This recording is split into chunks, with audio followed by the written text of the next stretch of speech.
Hey there, I'm Will Allred. I'm joined here with Christina Finseth. Welcome to One Email, Two Takes, a weekly video series that we're working on with Sales Hacker, where we look at common email mistakes and we take two very different approaches to rewriting those emails to give you a great example to learn from. I'm Will Allred. I'm one of the co-founders at Lavender. We're a real-time sales email assistant, and we help salespeople write better emails faster. Awesome. And I am Christina Finseth, and I lead growth marketing for Interseller, which is a prospecting and outreach platform for recruiters and sellers.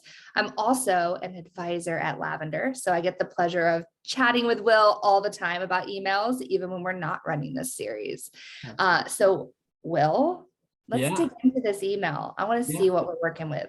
Yeah, so this is an email I got from a Lavender user where share my screen, where he was looking for some feedback on an email that he had written. So the email starts with, hey, I'll use your name, Christina. Hey, Christina, I saw on LinkedIn that you've been running, in this case, it was demand gen at the person's company for a little over a year now.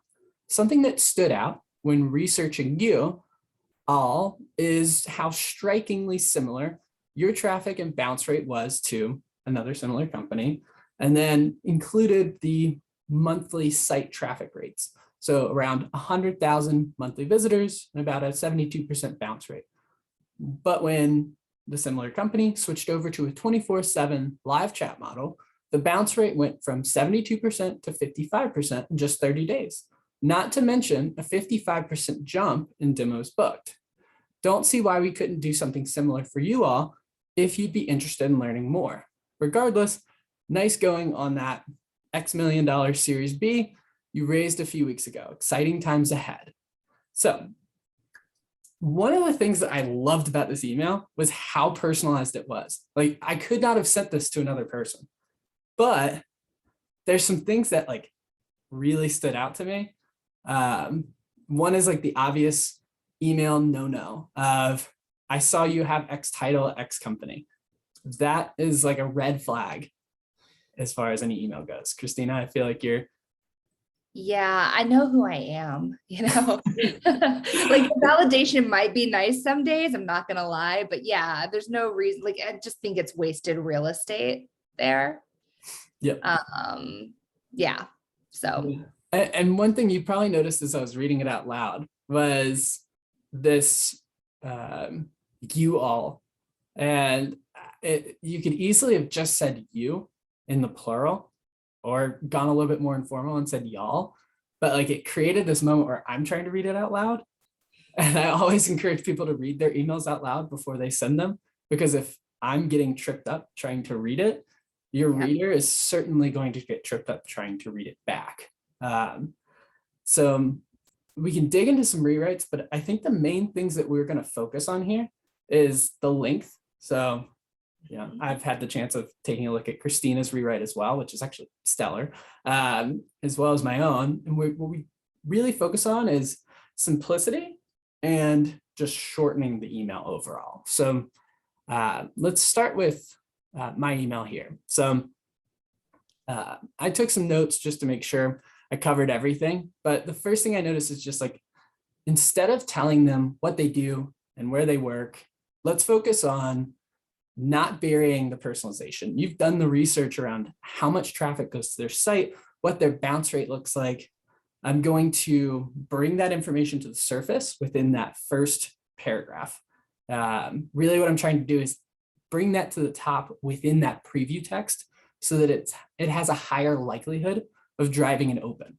And so saying things like, I was checking out your, and then digging straight into numerical specifics that they can probably look at and be like, yeah, that's correct, is a really good way to drive that open rate up. The other thing I'm doing with those numbers, instead of just assuming that they're correct, I'm asking. And what that does is it does two things. One, it's a rhetorical question. So if it's correct, yeah, they kind of nod and they keep reading. If it's incorrect, I'm priming them to respond and give me some sort of rebuttal. The next line is, I'm simplifying and making it very conversational and casual of casual, of it's crazy similar to what we saw with a similar company. So instead of trying to give them the formal, when we were working with the following other company, we saw that they had XYZ and we solved them with XYZZZ. It's much more of how you would have a conversation if it was just Christina and I chatting, where I'd say, hey, Christina, super similar to what we saw at this other company. We used live chat to drive their bounce rate down by 20%. Oh, they also booked 50% more demos. That might be helpful given the new funding pressures. So instead of calling out XYZ, like congrats on, 40 million in Series B, it's, I understand that, but I don't need to call it out specifically. And then the last part is I don't hide the call to action. One of the things I noticed in the email above is, and you'll see it here, is this question sort of hides. And then you've got this other note of personalization below. And you could maybe bring this below your name and do like a PS, but I decided to make it a little bit more subtle and then call out that CTA much more apparently, which is like, hey, have you considered using a tool like this? Because live chat is probably something that they've considered. So that's my take.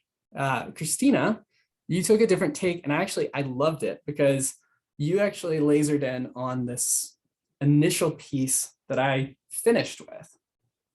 Yeah. Well, and it's funny because I was telling you before we went on record that I rewrote my rewrite a couple times, which sounds really like a mouthful, but it's because I was really thinking like, what's going to be the punchiest way to get this conversation going? And so there's some trends here between both you and me as far as feedback goes. And one is like, show you did your research in the front without like researching the funding piece. So I left off the funding piece. I also left off, the title call out and the company call out, because those are all just very obvious, right? You don't need to use those triggers in text format. Those are just triggers for you to know when it's timely to reach out, right? So I started was checking out your website and noticed you didn't have a 24/7 chat model in place. So right there, I'm saying I've been on your site.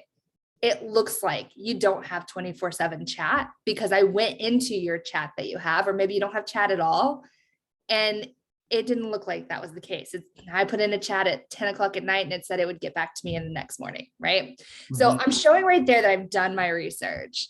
And then the other piece is I'm not assuming, so this was also something that you brought up, Will, I just framed it a little differently, but curious what you're doing to decrease bounces and boost demos booked, right? So maybe that's correlating. And what I'm trying to actually paint the picture of is this ties to the fact that you don't have 24/7 chat. So I'm kind of showing that without saying it, that might be able to help with that. And then I like to use relevant use cases if they're done the correct way. And it has to be a light company.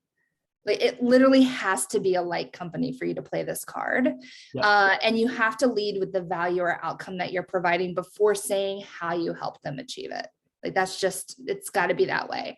So in just 30 days, we're helping like company reduce bounces by 20% and increase demos booked by 55% with a 24/7 live chat model. So I'm not saying in just 30 days, we're helping like company with our live chat model, do XYZ. We're leading with the punch.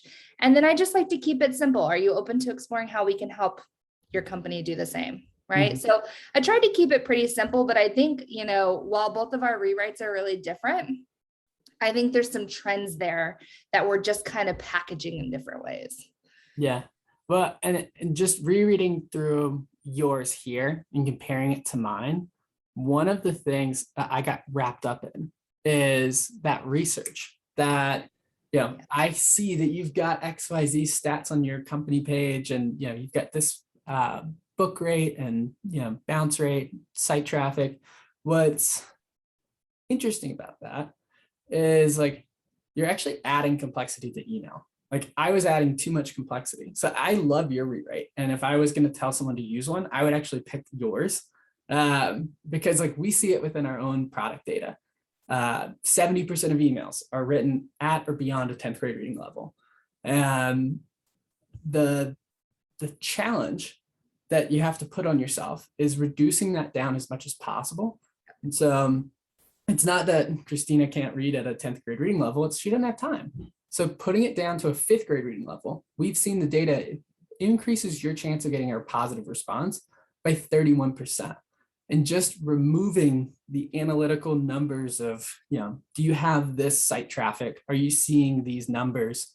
You're reducing the headache, the amount of work that this reader has to do. And so, if I had to predict which one gets a higher response rate, Christina, I think you win.